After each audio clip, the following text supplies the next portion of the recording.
आज हम लोग यहाँ पर डिस्कस करेंगे कंप्यूटर के कुछ इंपॉर्टेंट क्वेश्चंस जो कि आपके एग्जामिनेशन के पॉइंट ऑफ व्यू से बहुत ज़्यादा इंपॉर्टेंट रहने वाले हैं। अगर आप आर्मी पब्लिक स्कूल के एग्जामिनेशन की प्रिपरेशन कर रहे हैं तो आपके लिए यह सेशन बहुत ही ज़्यादा इंपॉर्टेंट रहेगा। अगर आप चैनल पर फर्स्ट टाइम विजिट किए हैं तो please do subscribe and press the bell icon for the next latest update. तो चलिए हम लोग क्वेश्चंस को शुरू करते हैं। तो सबसे पहला जो क्वेश्चन है इसमें कहता है कि the performance of a hard drive और other storage device meaning how long it takes to locate a file is called. ठीक है, देखिए इस क्वेश्चन में ये कहता है कि जो कोई भी हार्ड ड्राइव है या फिर जो भी स्टोरेज डिवाइस है वो कितना टाइम लेता है, कितना टाइम उसे लगता है किसी फाइल को लोकेट करने में, पहचानने में। ठीक है, तो वो चीज़ क्या कहलाता है, वो जो टाइम ड्यूरेशन होता है वो क्या कहलाता है, response time, access time, quick time या फिर नन ऑफ द एबव। ठीक है, तो फ्रेंड्स यहाँ पे राइट आंसर हो जाएगा एक्सेस टाइम। चलिए इसके बारे में थोड़ा सा हम लोग जान लेते हैं। एक्सेस टाइम और hard disk access time is the total elapsed time between the initiation of the particular request for data and receipt of the first beat of that data. ठीक है, मतलब बात यहाँ पे ये है कि जो भी हार्ड डिस्क है किसी इंफॉर्मेशन को लोकेट करने में जो टाइम लेता है वो आपका कहलाता है क्या, तो एक्सेस टाइम। आई होप कि आपको ये समझ में आ गया होगा। चलते हैं नेक्स्ट क्वेश्चन की तरफ। देखिए इसमें कहता है the word bandwidth is also use to mean. ठीक है, ये बैंड विड्थ से आप लोग ऑलरेडी परिचित होंगे और ये क्या होता है ये आपको बताना है। ठीक है, इसका मतलब यहाँ पे क्या होता है। तो पहला है विड्थ ऑफ डाटा केबल, दूसरा है अमाउंट ऑफ डाटा ट्रांसफर्ड, सी है number of the computers on a particular network और डी है नन ऑफ द एबव। ठीक है, ऑब्वियस है बैंड विड्थ जितना ज़्यादा होगा उतना ही ज़्यादा अमाउंट में डाटा ट्रांसफ़र होगा। ठीक है, तो यहाँ पे राइट आंसर क्या हो जाएगा, तो अमाउंट ऑफ डाटा ट्रांसफर्ड। ठीक, तो यहाँ पे देखिए bandwidth refers to the amount of data that can be transmitted in a fixed amount of time for digital devices. आगे है the bandwidth is usually expressed in bits per second. यहाँ पर से भी question बन सकते हैं इसलिए इस चीज़ को ध्यान में आप लोग रखेंगे। ठीक है, BPS यानी कि बिट पर सेकेंड बैंडविड्थ को जो जनरली एक्सप्रेस किया जाता है BPS में और बाइट पर सेकेंड में। ठीक है, इस दोनों में से किसी को भी आप यूज़ कर सकते हैं। ठीक, चलते हैं नेक्स्ट क्वेश्चन की तरफ। मोस्ट इंपॉर्टेंट बात फ्रेंड्स, अगर आपको आर्मी पब्लिक स्कूल के नोट्स चाहिए तो आप हमें नीचे दिए गए व्हाट्सअप नंबर पे मैसेज कर सकते हैं और अगर आपको प्रीवियस ईयर्स के पेपर्स चाहिए तो आपको वो भी मिल जाएंगे। तो नोट्स अगर आपको लेना है तो इसके लिए आपको प्राइस पड़ेगा 499 रुपीज़ और अगर आपको केवल प्रीवियस ईयर्स पेपर्स चाहिए तो आपको 100 रुपीज़ पेमेंट करने होंगे। तो अगर आपको चाहिए तो आप नीचे दिए गए नंबर पर आप हमें व्हाट्सअप कर सकते हैं। देखिए इस क्वेश्चन में क्या कहता है, what is the name of the digital circuit that performs arithmetic and logical operations in computers. ठीक है, यहाँ पे अरिथमेटिक और लॉजिकल ऑपरेशंस जो कंप्यूटर में होते हैं तो वैसे डिजिटल सर्किट जो है वो क्या होंगे। ठीक है, उसका नाम क्या होगा। पहला है अरिथमेटिक लॉजिक यूनिट, दूसरा है डिजिटल कंपैरेटर, ठीक है, तीसरा है मल्टीप्लेक्सर और नन ऑफ दीज। तो फ्रेंड्स इसका राइट आंसर हो जाएगा अरिथमेटिक लॉजिक यूनिट। ठीक है, तो यहाँ पे इसके बारे में थोड़ा सा डिटेल आप देख सकते हैं। द अरिथमेटिक लॉजिक यूनिट यानी कि ALU is the part of the circuit that performs arithmetic and logical operations. It is the part of computer processor यानी कि CPU का एक पार्ट होता है। इन सम प्रोसेसर्स, कुछ प्रोसेसर्स में the ALU is divided into 2 units, 2 unit में divide होते हैं। कौन कौन सा, तो अरिथमेटिक यूनिट में और लॉजिकल यूनिट में। ठीक है, चलिए देखिए नेक्स्ट क्वेश्चन हमारा क्या है। आप कभी कभी इंटरनेट पे जब सर्च करते होंगे, जब कोई भी सर्वर बहुत ज़्यादा बिजी होगा तो आप देखे होंगे इस तरह का एक मैसेज फ्लैश होता है HTTP 404। ठीक है, तो यहाँ पे इसी से रिलेटेड क्वेश्चन हैं, आप देख सकते हैं। देखिए इसमें क्या कहता है, what is HTTP 404, an error message indicating server not found. ठीक है, बी में है an error message indicating moved permanently, an error message indicating forbidden, an error message indicating server found. ठीक है, तो इस चारों में से राइट आंसर क्या होगा। ऑब्वियस आपको पता चल गया होगा, इसका राइट आंसर क्या हो जाएगा, तो A नंबर।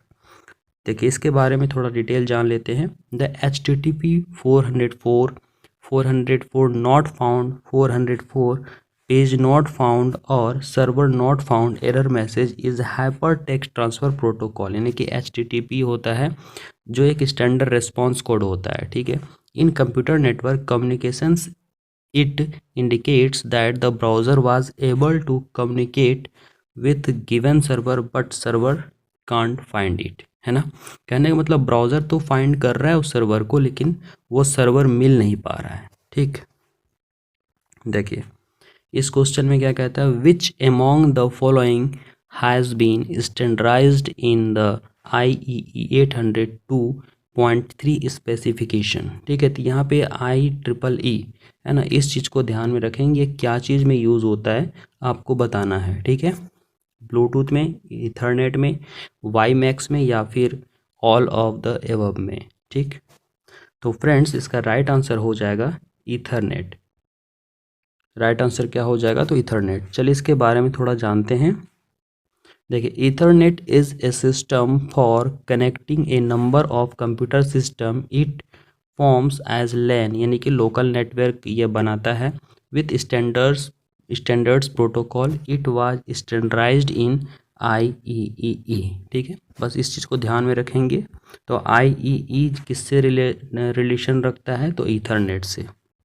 चलिए नेक्स्ट क्वेश्चन में क्या कहता है, देखिए अब इस क्वेश्चन को देखें। इसमें कहता है इंटरनेट स्क्रो, है ना, is a term most commonly related to which of the following. आप जब भी किसी भी पेमेंट को करते हैं तो आपको एक पेमेंट गेटवे जो है बीच में वर्क करता है। आप किसी प्रोडक्ट को परचेज़ करते हैं या किसी चीज़ का बिल पेमेंट करते हैं तो बीच में एक पेमेंट गेटवे वर्क करता है, और वही चीज़ आपका इंटरनेट स्क्रो होता है। तो यहाँ पे किस में ये यूज़ होगा, तो ई-कॉमर्स में, सॉफ्टवेयर डेवलपमेंट में, प्राइवेसी सिक्योरिटी में या फिर डाटाबेस मैनेजमेंट में, ठीक है। जब आप किसी प्रोडक्ट को खरीदेंगे तो उस बीच में जो पेमेंट गेटवे वर्क करता है वही इंटरनेट स्क्रो होता है। तो ये हमारा किस में यूज़ होगा, तो ई-कॉमर्स में, ठीक है। चलिए यहाँ पे इसके बारे में थोड़ा डिटेल आप देख सकते हैं।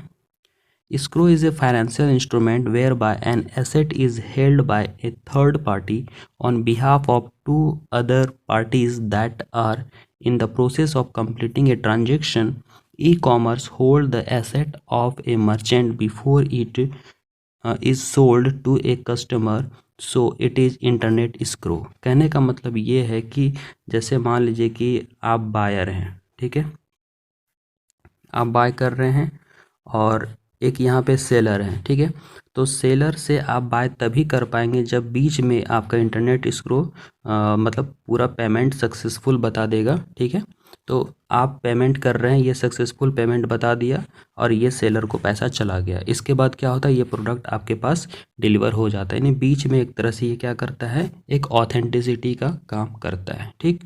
चलिए अब देखिए नेक्स्ट क्वेश्चन में क्या है, which part of the computer carries out the arithmetic and logical operation, ठीक है। तो कौन सा पार्ट कंप्यूटर का arithmetic and logical operation carry करता है, ये आपको बताना है। तो यहाँ पे 4 ऑप्शन है, control unit, processing element, BIOS या फिर मदरबोर्ड, ठीक है। तो इसका राइट आंसर हो जाएगा प्रोसेसिंग एलिमेंट।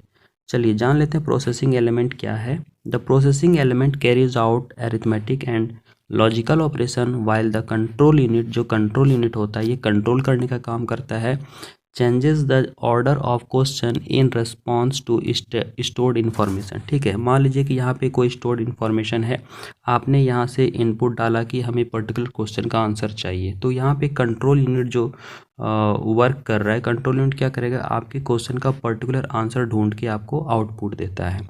ये कंट्रोल यूनिट वर्क करता है। बाकी जो प्रोसेसिंग एलिमेंट है ये क्या काम करता है, अरिथमेटिक एंड लॉजिकल ऑपरेशन करता है।